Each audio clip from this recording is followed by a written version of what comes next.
영광스러운 주일입니다. 거룩하신 하나님께서 우리를 예배자로 부르셨습니다. 이 시간 다 함께 자리에서 일어나셔서 사도신경으로 우리의 신앙을 고백하겠습니다. 함께 고백하겠습니다. 전능하사 천지를 만드신 하나님 아버지를 내가 믿사오며 그 외아들 우리 주 예수 그리스도를 믿사오니 이는 성령으로 잉태하사 동정녀 마리아에게 나시고 본디오 빌라도에게 고난을 받으사 십자가에 못 박혀 죽으시고 장사한 지 사흘 만에 죽은 자 가운데서 다시 살아나시며 하늘에 오르사 전능하신 하나님 우편에 앉아 계시다가 저리로서 산자와 죽은 자를 심판하러 오시리라. 성령을 믿사오며 거룩한 공회와 성도가 서로 교통하는 것과 죄를 사하여 주시는 것과 몸이 다시 사는 것과 영원히 사는 것을 믿사옵나이다. 아멘. 우리의 마음과 정성과 뜻을 다하여 하나님을 찬양하며 나아갑니다. 찬양하며 주님을 예배할 때 하늘 가득한 주의 영광 보리라. 나를 통하여 나의 입술을 인하여 주의 이름 높임을 받으소서. 지금 서 있는 이곳에서 높임을 받으소서. 내가 밟는 땅 주님의 땅이니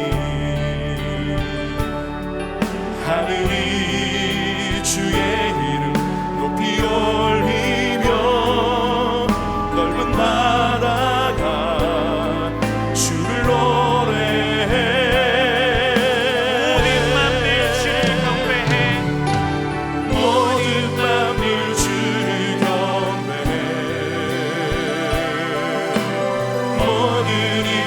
주를 찬양해.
이제 우리 하나님 말씀 같이 살펴보시겠습니다. 하나님 말씀은 마가복음 6장 14절부터 29절, 지난주에 살펴본 말씀 한 번 더 보기 원합니다.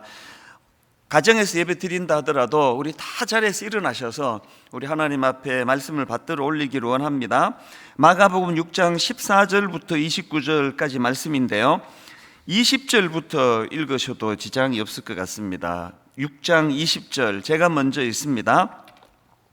헤롯이 요한을 의롭고 거룩한 사람으로 알고 두려워하여 보호하며 또 그의 말을 들을 때에 크게 번민을 하면서도 달갑게 들어미르라. 마침 기회가 좋은 날이 왔으니 곧 헤롯이 자기 생일에 대신들과 천부장들과 갈릴리의 기인들로 더불어 잔치할세. 헤로디아의 딸이 친히 들어와 춤을 추어 헤롯과 그와 함께 앉은 자들을 기쁘게 한지라. 왕이 그 소녀에게 이르되 무엇이든지 내가 원하는 것을 내게 구하라, 내가 주리라 하고, 또 맹세하기를 무엇이든지 내가 내게 구하면 내 나라의 절반까지라도 주리라 하거늘. 그가 나가서 그 어머니에게 말하되 내가 무엇을 구하리이까? 그 어머니가 이르되 세례 요한의 머리를 구하라 하니, 그가 곧 왕에게 급히 들어가 구하여 이르되 세례 요한의 머리를 소반에 얹어 곧 내게 주기를 원하옵나이다 하니, 왕이 심히 근심하나 자기가 맹세한 것과 그 앉은 자들로 인하여 그를 거절할 수 없는지라. 왕이 곧 시위병 하나를 보내어 요한의 머리를 가져오라 명하니, 그 사람이 나가 옥에서 요한을 목베어 그 머리를 소반에 얹어다가 소녀에게 주니 소녀가 이것을 그 어머니에게 주니라. 요한의 제자들이 듣고 와서 시체를 가져다가 장사하니라. 아멘. 자리에 앉아주시기를 바랍니다. 박지성 선수라고 우리나라 국가대표 축구 선수, 모르는 분이 없을 정도로 한국을 대표했던 그런 선수였는데요, 이 박지성 선수가 쓴 책 중에서 더 큰 나를 위해 나를 버리다, 이런 제목의 그 책이 있습니다. 박지성 선수 하면은 2002년 월드컵 때 맹활약을 펼쳐서 4강 신화의 완전한 주역으로 그렇게 자리를 잡았고요. 그 이후에 세계 최고 명문 팀이라고 하는 맨체스터 유나이티드에서 활약했던 그야말로 대성한 그런 선수인데요. 그런데 알려진 바로는 이 박지성 선수가 평발이라는 겁니다. 90분 내내 달려야 되는 그 선수 입장에서 이 평발이라는 이 참 불리한 신체 조건 같은데요, 그런 것들을 극복해내고 산소 탱크라는 별명을 얻을 정도로 그렇게 종횡무진 열정적으로 시합에 임하던 선수가 박지성 선수인데, 그 책에 보면은 이 세계적인 선수가 되기까지 그가 견뎌내고 또 치루어내야 됐던 그 수많은 그 열정적인 인내들, 이것들이 참 인상적입니다. 근데 저는 이 선수가 쓴 책 제목이 더 큰 나를 위해 나를 버리다, 이게 참 인상적이었습니다. 근데 그 책에 보면은 제목을 왜 이렇게 잡았는지 설명하는 대목이 나오는데요, 나를 버린다는 것은 끊임없는 변화에 대한 갈구였습니다. 비워야 다른 걸 채울 수 있고 스스로 가벼워져야 힘차게 앞으로 달려갈 수 있음을 절감하고 있습니다. 저는 이 한마디가 정말 그 목회자인 저에게 이게 이거 메모해서 이걸 외워야 되겠다 할 정도로 너무 큰 메시지가 됐습니다. 나를 버린다, 더 큰 나를 위해 나를 버린다, 이 말의 의미는 끊임없는 변화에 대한 자기 자신의 목마름, 갈구였다는 겁니다. 제가 이 부분을 읽으면서 이게 축구나 신앙생활이나 원리는 똑같은 거구나. 여러분, 지난주에 살펴봤던 이 헤롯 왕은 그는 자기 집착에 빠져서 망해버린 인물이다. 그 자기 집착의 굴레를 벗어날 수 없어 망하게 되었다, 이런 말씀을 드렸는데요, 이제 오늘 살펴보게 될 헤롯 왕에게 순교당한, 목배임을 당한 이 세례 요한, 이 세례 요한의 삶을 딱 정리해 보니까 이 제목 책하고 똑같은 겁니다. 더 큰 나를 위해 나를 버리다. 그래서 제가 이 세례 요한의 삶을 쭉 묵상하다가 보니까 이 박지성 선수가 설명한 그대로입니다. 비워야 다른 것을 채울 수 있고 스스로 가벼워져야 힘차게 앞으로 달릴 수 있다. 그러니까 이 원리 그대로의 삶을 살았던 인물이 세례 요한이다. 세례 요한이 이처럼 흔들림 없는 삶을 살 수 있었던 것은 그의 삶에 큰 전제가 하나 있었다는 겁니다. 이 전제, 그 전제가 우리가 다 아는 요한복음 3장 30절입니다. 세례 요한의 삶의 큰 전제는 그는 흥하여야 하겠고 나는 쇠하여야 하니라. 세례 요한의 인생이 이렇게 한 번도 흔들림 없는 중심을 가질 수 있었던 것은 그 삶의 중심축에 이런 전제가 있었다는 겁니다. 여러분에게는 어떤 삶의 축이 있으세요? 절대로 흔들리지 못하게 만드는, 흔들리더라도 자기 자리로 돌아오게 만드는 삶의 축이 있습니까? 헤롯 왕이 그렇게 자기 집착에 빠져 파멸의 길로 갈 수밖에 없었던 것은 그는 세례 요한이 가졌던 이런 삶의 축이 없었다는 겁니다. 이 삶의 근거, 삶의 전제. 그래서 제가 오늘 이 중심을 가지고 이 세례 요한에 대해서 살펴보려고 하는데요. 자, 우선 살펴봐야 되는 것은 오늘 본문의 구조입니다. 이 마가복음을 읽다가 보면은 저자 마가가 종종 이 샌드위치 기법이라고요. 이 샌드위치 기법을 사용하는데 오늘 본문의 구조가 딱 그 샌드위치 기법입니다. 이게 무슨 말씀인가 하면은 이 본문의 흐름을 쭉 한번 큰 줄거리로 엮어보시면은요, 지금 흐름은 예수님이 제자들을 파송하셨고 그 파송된 제자들이 사역을 마치고 돌아와서 지금 예수님께 보고하는 그 와중이에요. 그 와중에 샌드위치 기법이요, 이 빵과 빵 사이에 그 고기가 들어있는, 그 페트가 들어있는 것처럼 지금 이 흐름을 한번 보십시오. 오늘 본문 바로 앞에 마가복음 6장 13절 14절입니다. 많은 귀신을 쫓아내며 많은 병자에게 기름을 발라 고치더라. 이에 예수의 이름이 드러난지라. 이게 본문 바로 앞에 말씀이고요. 그리고 본문의 세례 요한을 언급하고 바로 맨 마지막에 29절이 끝나자마자 30절이 이렇습니다. 사도들이 예수께 모여 자기들이 행한 것과 가르친 것을 낱낱이 고하니. 그러니까요, 오늘 본문 말씀을 마가복음 6장 14절부터 29절을 싹 드러내버리면 바로 연결이 자연스럽게 제자들의 사역 보고로 연결이 됩니다. 아니, 그런데 왜 이 마가는 지금 한창 그 제자들의 예수님께 드리는 보고에 대한 기록이 있다가 왜 마가 이야기, 세례 요한의 죽음, 그 순교 이야기를 이렇게 길고 장황하게 거기다가 펼쳐놓고 있는가? 제가 이 질문을 가지고 묵상을 하다가 떠오른 책이 있는데요, 존 스토트 목사님이 쓴 제자도라는 제목의 책입니다. 원래 이 책의 원래 제목은 The Radical Disciple, 그러니까 우리말로 하면은 급진적인 제자도, 이렇게 해석할 수 있는 책 제목입니다. 저자가 왜 책 제목에 이 radical, 또 그 제자라는 그 disciple 앞에다가 왜 이 급진적인 radical이라는 단어를 거기에 사용했는가 하면은, 이 radical은요, 라틴어로 뿌리라는 뜻을 가진 라딕스에서 나온 단어라고 합니다.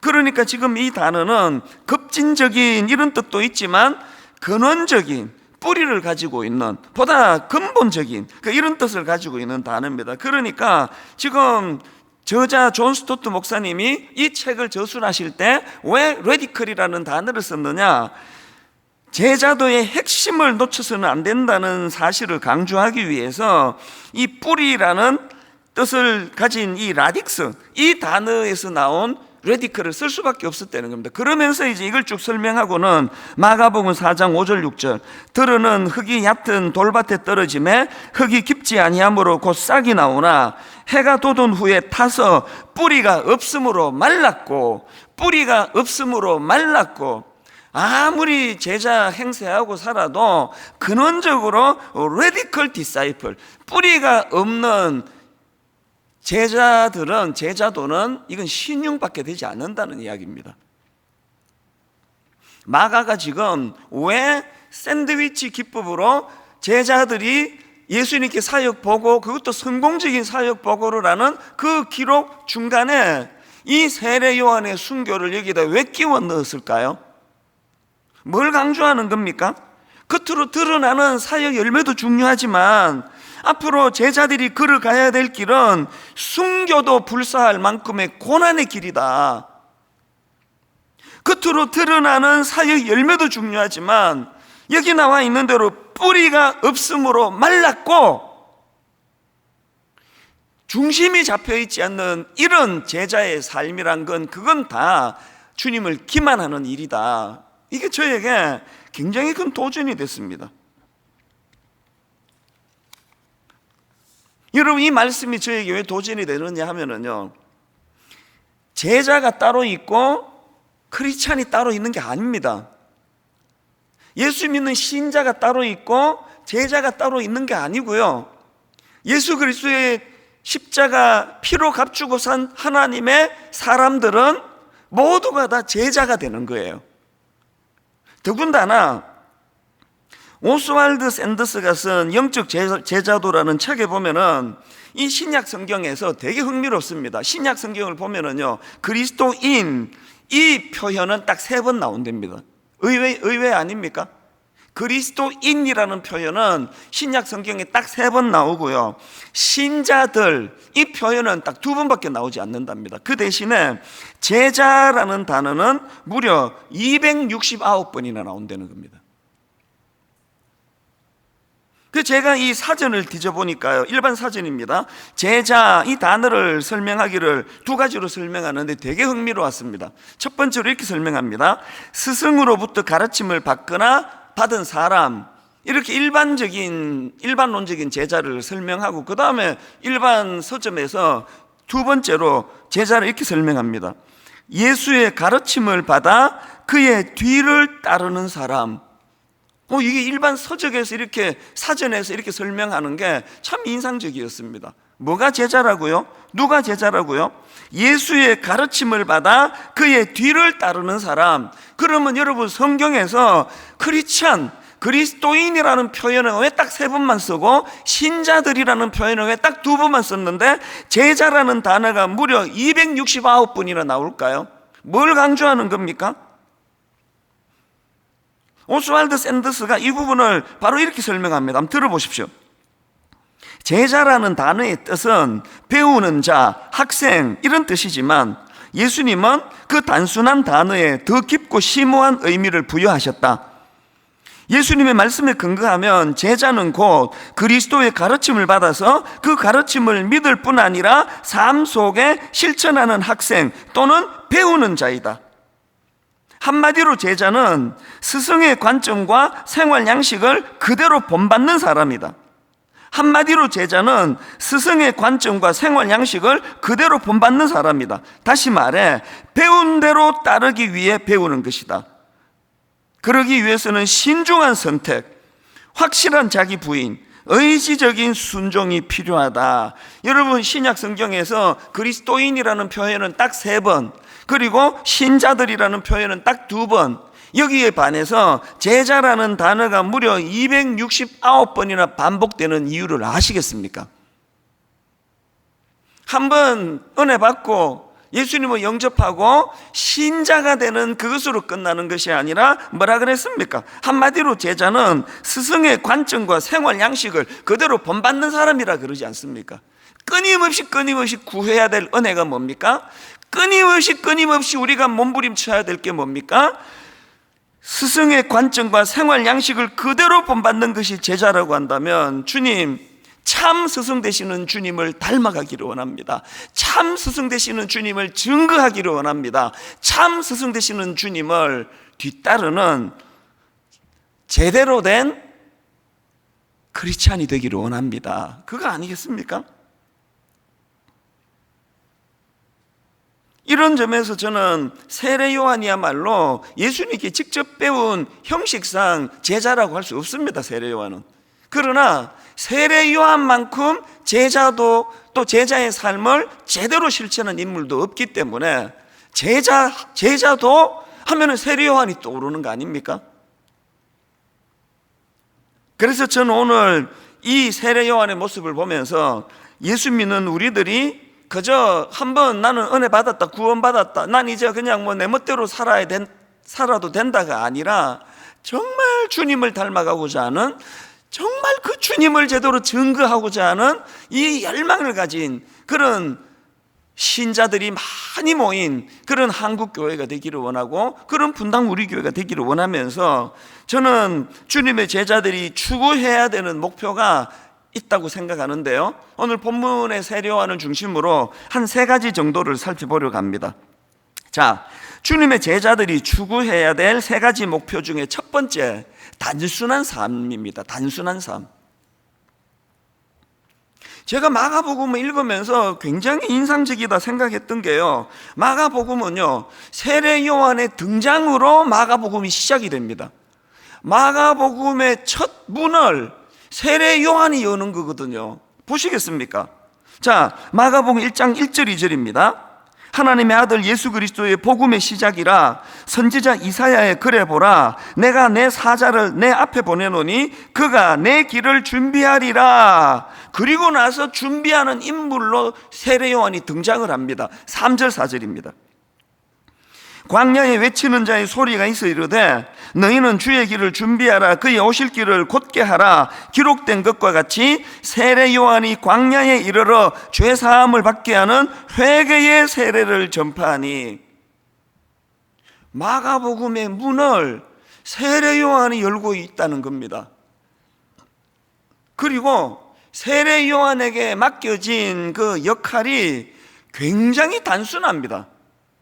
주님 오실 길을 평탄케 하라, 단순 명료한 역할을 그가 부여받았는데요, 그래서 세례 요한의 메시지는 엄청 간단해요.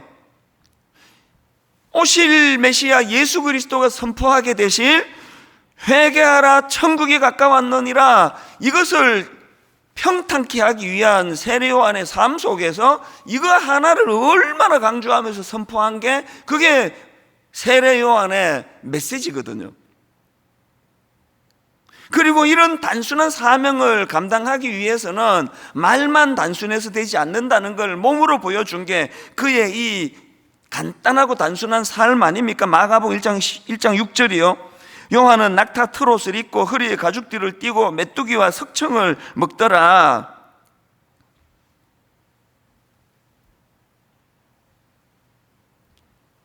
너무나 간단한 사명을 부여받았고 중요하지만 너무나 간단한 메시지를 전했고 너무나 단순 명료한 그런 삶을 살았던 인물이 세례 요한인데요, 저는 이런 세례 요한의 메시지와 삶을 보면서 그 오늘 뺄셈, 이런 제목의 그 책이 생각이 났는데요,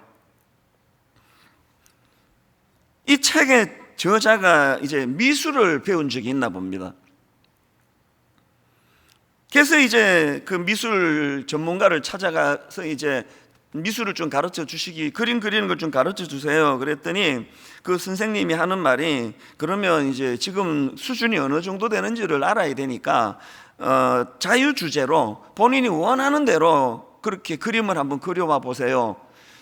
이분이 이제 그 좋아하는 또 선생님이고 하니까 잘 보이고 싶었겠죠. 그래서 일주일 내내 막 정말 막 수면 실력을 보여주려고 막 경치가 좋은 걸 찾아다니고 막 일주일 내내 이제 이 그림을 그리려고 애를 썼다는 겁니다.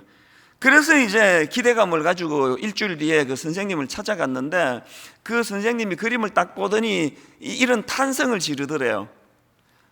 아이쿠, 이 기초부터 다시 배워야겠네요. 막 엄청 칭찬할 줄 알고 기대하고 갔는데 이런 이야기를 하니까 얼마나 당황스러웠겠습니까? 그래서 이제 좀 실망이 돼가지고, 아니 선생님 제 그림에 뭐가 문제입니까? 그랬더니 하는 말이 이렇습니다. 당신은 그림에 너무 많은 것을 담으려고 했어요. 뺄셈의 미학을 먼저 배워야 합니다. 세상의 모든 예술은 결국 어떤 것을 얼마나 빼느냐에 달려 있거든요. 여러분, 제가 세례 요한의 삶을 묵상하다가 이 책의 한 대목이 왜 또 올랐을까요? 사실요, 모든 설교자가 다 그럴 거라고 제가 짐작하지만, 제가 설교 죽을 수는 날은요, 준비한 게 아까워가지고 빼지 않고 전부 다 인용했을 때가 거의 제가 설교 죽을 수 때예요. 그래서 저는 이제 이 설교가 뭔지 조금 알 것 같아요. 설교 준비 제대로 하는 건 얼마나 많은 준비를 했느냐 보다도 얼마나 뺄 거 빼느냐예요. 이미 충분히 이제 전할 거 다 전했는데, 내가 이 자료 찾는데 얼마나 내가 고생했는데 아까운 거예요. 그렇게 막 아까워서 다 집어넣은 그 설교는요, 항상 제 마음에 후회가 되는 설교인데, 이게 참 인간의 본능이 그거를 31년 겪으면서도 여전히 그 집착을 못 버리는 게 이게 또 인간 일이니까요. 우리 인생도 마찬가지입니다. 결핍이 돼서 비참한 경우는 별로 없습니다. 60년대가 왜 그립습니까? 70년대를 그리워하는 어른들의 그 마음을 아십니까? 결핍이어서 힘든 인생은 별로 없습니다. 전부 과잉 아닌 과잉. 절제하지 못해서. 지난주에 헤롯은 자기 집착을 버리지 못해서 망한 사람이라 그랬는데요, 여러분, 이런 사람들의 공통된 특징이 뭐냐? 이 버리지 못하는 것들로 인해 생기는 고뇌, 이게 거의 그 집착하는 사람들에게 나타나는 증상 아닙니까? 제가 앞에서 존 스토트 목사님의 제자도라는 책을 인용했는데, 그 책의 부제가요, 변함없는 핵심 자질 8가지 이렇게 되어 있습니다. 그래서 이제 그 뿌리가 있는 제대로 된 제자들이 가지는 8가지 자질을 쭉 설명하는데, 그 중에 하나가 단순한 삶이라는 거 아십니까? 여러분, 진짜 주님의 제자가 되기 원하세요? 정말 주님을 영접한 그리스도인이 되신다면요, 여러분 삶 너무 복잡해요. 여러분 생각이 너무 많아요. 생각이 너무 복잡합니다. 그 생각이 여러분을 힘들게 하는 거거든요. 누가 여러분을 함부로 힘들게 할 수 있습니까? 그 복잡한 생각이, 그게 헤롯이라니까요. 그게 세례 요한은 헤롯과 결정적인 차이가 있다면 단순한 겁니다. 그분은 흥해야 되겠고 나는 초라해져도 괜찮다. 이거 뭐가 복잡한 겁니까? 박지성 선수가 쓴 그 책의 프롤로그 제목이 비우면 새로운 공간과 기회가 열린다. 이 축구 선수가요, 이 정도 그 영적인 원리를 터득했다는 걸 보면서 하나님의 창조 질서 아래 일반 계시와 특별 계시와 다 통하는 거구나. 그 책 내용 한번 들어보십시오. 끊임없이 달린다고 해서 가장 먼저 목표를 이루는 것은 아니라는 걸 배웠습니다. 때로는 인생의 기아를 한 단계 낮추고 자신을 돌아볼 때가 필요합니다. 스스로를 내려놓아야 할 때는 망설임 없이 모든 걸 내려놓고 자신을 살펴봐야 합니다. 지난 한 주간 하나님이 제게 주신 경고의 말씀이 이겁니다. 일만성도 파수 운동을 앞두고 그냥 힘들어요. 그냥 여러 가지로 너무 힘듭니다. 이럴 때 어떻게 해야 되는 거예요? 단순화하는 거예요. 그래서 하나님의 영광, 주님이 높임을 받으시는 그 일, 그 하나만 보고 달려가면 복잡한 게 없을 거라고 저는 생각을 합니다. 이게 첫 번째 목표고요. 단순한 삶. 두 번째, 주님의 제자들이 추구해야 되는 두 번째 목표는 거룩을 추구하는 삶입니다. 지난주에 그 헤롯이 세례 요한을 두려워했다고 말씀드리지 않았습니까? 권력을 가진 자는 헤롯이고 자루를 쥐고 있는 건 헤롯이고 죽이고 살리고를 마음대로 할 수 있는 최고 권력자가 헤롯인데, 놀랍게도 그 헤롯이 오히려 세례 요한을 무서워했다. 20절에 보면은 그 이유가 나와 있습니다. 왜 그렇게 세례 요한을 두려워했는가? 20절을 보십시오. 본문. 헤롯이 요한을 의롭고 거룩한 사람으로 알고, 그 다음에 두려워하여 보호하며 차마 못 죽였다는 거예요. 오늘 저와 여러분이 이 메시지 놓치면 정말 어리석습니다. 무엇으로 세상이 우리를 함부로 대하지 못하게 할 수 있을까요? 교회를 지금 너무 함부로 대하는 거 아닙니까, 세상이? 교회가 저 같은 목회자를 너무 막대하는 거 아닙니까? 세상이 우리 막대하지 못하도록 막을 수 있는 진짜 유일한 대안이 있다면 주님을 닮은 거룩을 회복하는 겁니다. 교회가 막 건물 삐까번쩍 지으면 세상이 그걸 존경의 대상으로 삼든가요? 막 전 세계에서 설교 제일 잘하는 목사가 되면 세상이 그걸 무서워하든가요? 무서워하지 않습니다. 입만 살았다 그러죠. 오늘 우리가 진짜 세상이 우리를 함부로 대하지 못하게 만들고 싶은 열망이 있다면 거룩을 추구하십시오. 그분이 거룩을 닮으려고 모든 걸 거기다 거십시오.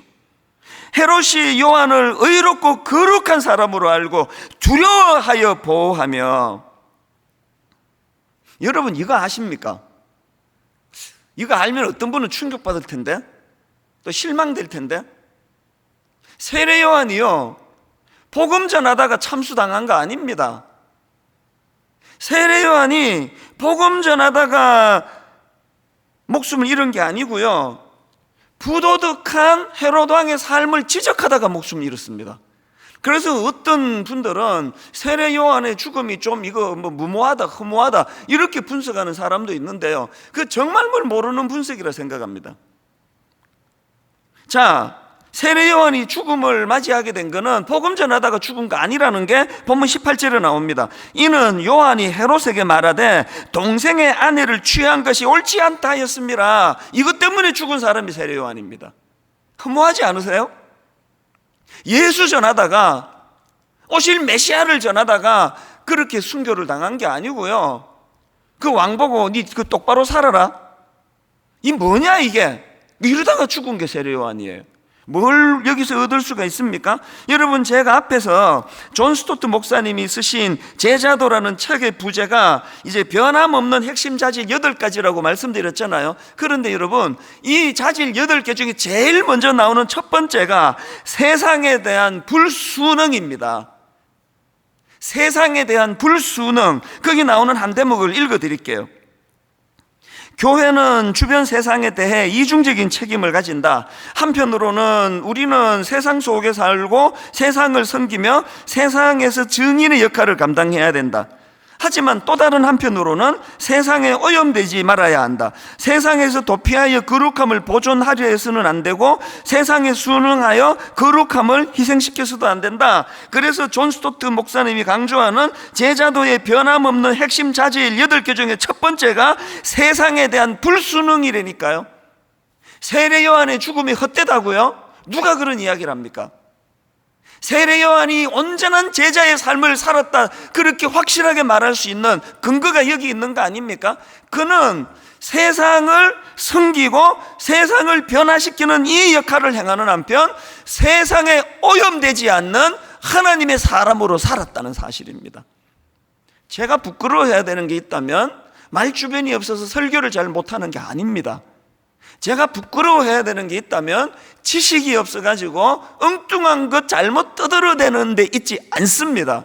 저의 부끄러움은 몸은 교회에서 살고 말은 하나님의 말을 선포하지만 머리부터 발끝까지 세상에 오염되어 있는 그 가치관들, 그렇죠? 헤롯이 가지고 있던 자기 집착, 자기 존중, 헤롯이 가지고 있던 자기 욕망, 이것으로부터 자유할 수 없는, 이것이 우리가 부끄러워해야 되는 이야기라는 거거든요. 세상에 대한 불순응, 입으로 되는 거 아닙니다. 그래서 여러분, 우리는 수없이 반복합니다. 레위기 11장 45절, 나는 너희의 하나님이 되려고 너희를 애굽 땅에서 인도하여 낸 여호와라. 내가 거룩하니 너희도 거룩할지어다. 우리가 진짜 하나님의 백성이 되기 원한다면 첫 번째 조건이 이겁니다. 내가 거룩하니 너희도 거룩하라. 고린도후서 7장 1절, 그런즉 사랑하는 자들아, 이 약속을 가진 우리는 하나님을 두려워하는 가운데 거룩함을 온전히 이루어 육과 영의 온갖 더러운 것에서 자신을 깨끗하게 하자. 오늘 성령님이 참 부족한 저의 입술을 통해서 말씀이 선포될 때 성령의 역사가 나타나 우리 안에 있는 이 오염된 생각과 행동과 악한 것들이 치유되는 역사가 예배 중에 일어나게 되기를 바랍니다. 마지막 세 번째로요, 주님의 제자들이 추구해야 될 세 번째 목표는 고난을 두려워하지 않을 만큼의 모든 것을 거는 삶이에요. 모든 것을 거는 삶. 순교를 두려워하지 않을 만큼, 고난을 두려워하지 않을 만큼 모든 것을 거는 삶. 여러분, 세례 요한 삶의 전제가 요한복음 3장 30절이라 그러지 않았습니까? 그는 흥하여야 하겠고 나는 쇠하여야 하리라. 그는 예수 그리스도를 위해 어느 만큼 모든 걸 올인했느냐, 이렇게 고백할 만큼 올인한 사람. 베드로도 마찬가지 아닙니까? 베드로가 여짜와 이르되 보소서, 우리가 모든 것을 버리고 주를 따랐나이다. 우리가 모든 것을 버리고 주를 따랐나이다. 그런데 왜 오늘 저 같은 목회자들이 왜 너무나 집착하는 게 여전히 이렇게 많은 겁니까? 이게 우리를 피곤하게 만드는 것이라니까요.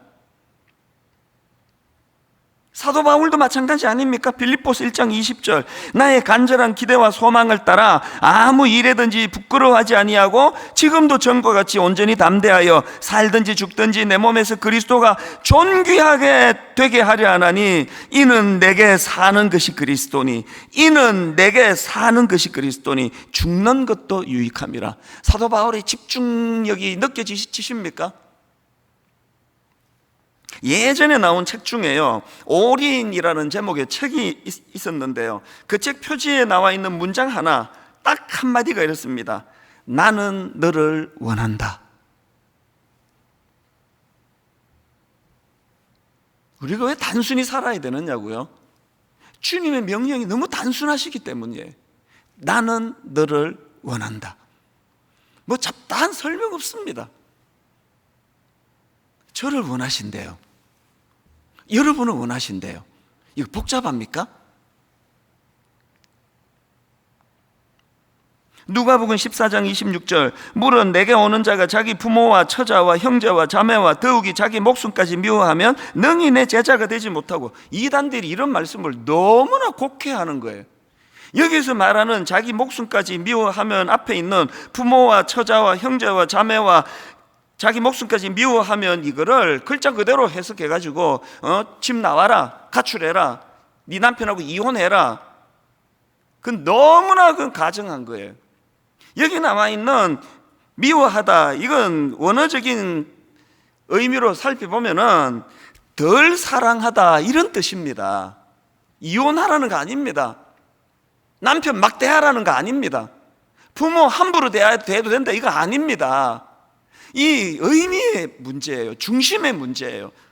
여기 미워하면은 좀 덜 사랑하라는 거예요. 왜?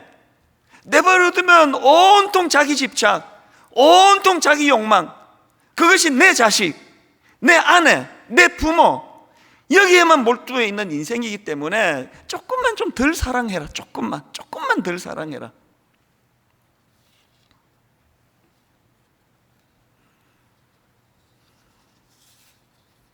이 세 가지를 늘 마음에 이 묵상 재료로 삼아야 됩니다. 단순한 삶, 거룩을 추구하는 삶, 고난을 두려워하지 않을 만큼 모든 것을 거는 삶. 이런 삶을 살아가는 사람들에게 나타나는 삶의 열매가 하나 있습니다. 요한복음 12장 24절이요. 요한복음 12장 24절은 오늘 모든 제자들 이 세 가지 목표를 가지고 달려가는 사람들이 맺는 열매입니다. 내가 진실로 진실로 너희에게 이르노니 한 알의 밀이 땅에 떨어져 죽지 아니하면 한 알 그대로 있고 죽으면 많은 열매를 맺느니라. 스데반이 복음 전하다 의의 없이 죽었습니다. 비참하게 죽었습니다. 돌에 맞아 죽었습니다. 그때 바울이 변화되기 이전에 바울이 그 악한 사람들 옷 맡아주는 역할을 하면서 스데반이 죽어가는 걸 가까이서 지켜봤는데 스데반의 순교, 죽어가는 그 과정에서 저들의 죄를 용서해달라는 그 놀라운 죽음 앞에서의 고백 앞에 많은 학자들이 그렇게 분석을 합니다. 스데반의 그 죽어가는 그 과정에서 바울 내면에 갈등이 시작됐을 것이다. 어떻게 죽으실 건데요? 그래서 어떻게 살아가시기로 결단하실 건데요? 점이 이어져 선을 이루는 거 아닙니까? 난 이렇게 죽겠다고 목표를 정해놓고 점은 정반대로 가고 있는데 이렇게 죽을 수 있겠습니까? 나는 이렇게 죽기로 결정하면 오늘 여러분의 만들어지는 점 하나가, 오늘 여러분이 만들어지는 점 하나가, 오늘 여러분이 만들어지는 점 하나가 여러분이 그렇게 죽기를 갈망하는 고상한 쪽으로 가기 시작해야 그게 선을 이룬다는 걸 잊으시면 안 됩니다. 스데반처럼, 세례 요한처럼 죽음의 공포, 고난의 두려움 정도는 기꺼이 극복해내는 그런 삶을 살고 싶으시다면 오늘의 삶에 점 하나로 시작되는 이 하루의 삶이 그런 고상한 죽음을 향할 수 있는 삶이 되기를 바랍니다. 우리 주 예수 그리스도의 은혜와 하나님 아버지의 다함없는 사랑과 성령님의 감동, 감화, 위로, 교통 충만하심의 역사가 오늘 주신 말씀 마음에 담고 힘얻어 달려가기로, 제자의 삶을 살아가기로 다짐하며 예배하는 모든 주의 자녀들 머리 위에 지금부터 영원토록 함께 하시기를 간절히 축원하옵나이다. 아멘.